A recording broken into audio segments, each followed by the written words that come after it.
Can you say how you see things around us? You will probably say it's the eyes that help us to see the objects around us. But will our eyes be able to see these objects in dark? No, we need light to see things. Without light cannot see the objects. But where this light is coming from? This light is coming from the source, which is fluorescent bulb. You see that this bulb is emitting its own light. The object which emit their own light called luminous objects. Can you give me any other examples? Incandescent light bulb, the sun, the star are also luminous objects. What about objects such as table and chair? Do they emit their own light? No. These objects do not emit their own light. Such objects are called non-luminous objects. Almost everything around us is non-luminous. Objects made up of wood, plastic, cotton, metal are non-luminous. What about the moon and planets? They are also non-luminous. But if the moon is non-luminous, then how come we are able to see that light? The answer to this is reflection of light. The reason we are able to see any non-luminous objects around us is because of the reflection of light. Reflection of light can simply to refer to as change in direction of light or bouncing of light from some surface. Just like the ball bounce from the ground, light reflect from the smooth surfaces. Let me try to explain in the simple way. The light from the source strikes the object and bounces from its surface. And when this light reaches our eyes, we see that object, and this is how we see non-luminous objects. When the object is got in front of the mirror, its image is formed in it. But will be able to see the image in the dark? No, we won't. So the formation of image is also due to reflection of light. Let this object be our human body, so at the same time we are looking at the image. First tell me, our body a luminous or non-luminous object? Well, it's non-luminous. Human body cannot emit its own light. So the light from the source is first incident on the human body, it gets reflected from it, and this reflected light strikes the mirror. This light is further reflected from the surface of the mirror and reaches our eyes. This is how we are able to see our image. Now, obviously, this is not what the picture of the happening. I just want to give you the feeling how it is happening. Now we will discuss the 7 basic important properties of light. What can happen when a beam of light is incident on the surface of any object? When a light beam is incident on the surface of any object, a part of the light can be reflected by the object, a part of the light can be transmitted. That is, it may pass through the object and get out from the other side, and the part of the light can also be observed by the object.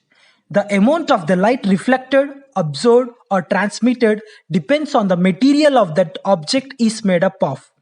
If an object is opaque, then it will absorb and reflect most of the light back.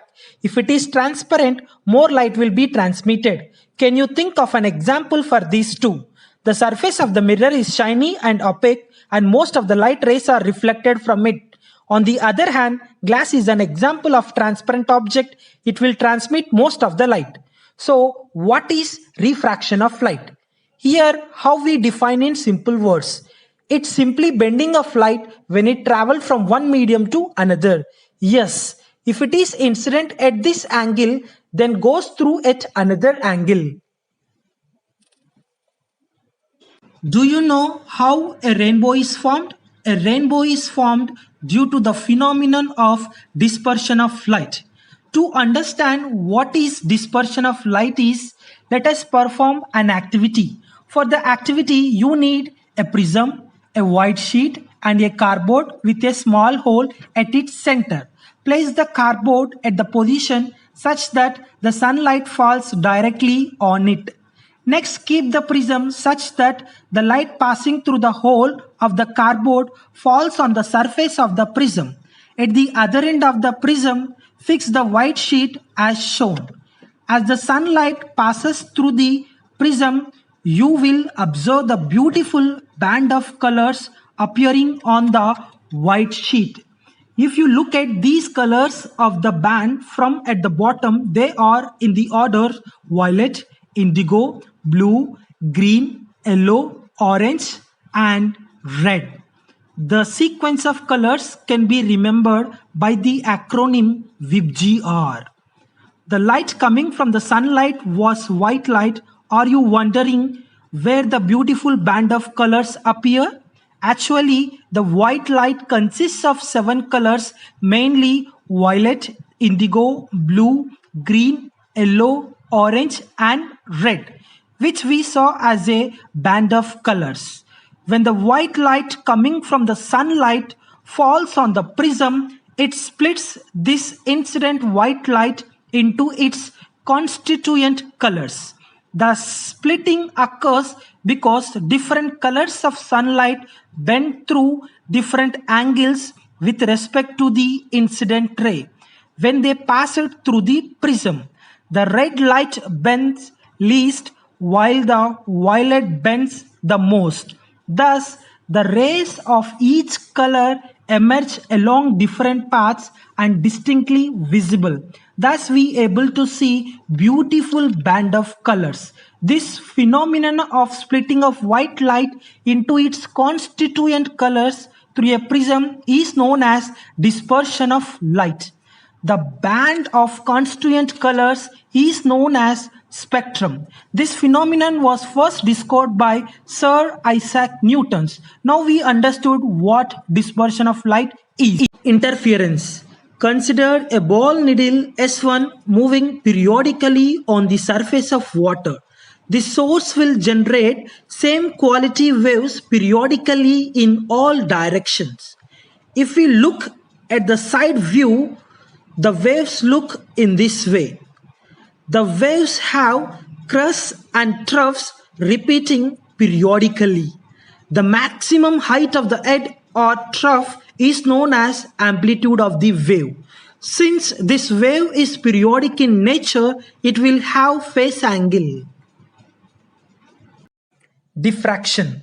Consider you are sitting in this room and the music system is kept in another room is playing music. Since the door of this room is open, you are able to hear the music even if you are not present in front of the door. This means that sound wave somehow went across the door and reached your ears. This phenomena of bending wave around the corners of an obstacle or aperture is called diffraction of a wave. Polarization. In the year 1865, Maxwell proposed electromagnetic wave theory. According to this theory, light is an electromagnetic wave. It consists of vibrations of electric field and magnetic field in a direction perpendicular to the direction of propagation. Also, the vibrations of electric fields and magnetic fields are confined to two different planes that are mutually perpendicular to each other. It was proved that electric field vibrations are responsible for the vision. Therefore, vibration of light means electric field vibrations. If we neglect the vibration of magnetic field, the representation becomes simpler. Now, the electromagnetic wave will look like a pure transverse wave. Every vibration will have a particular plane of oscillation.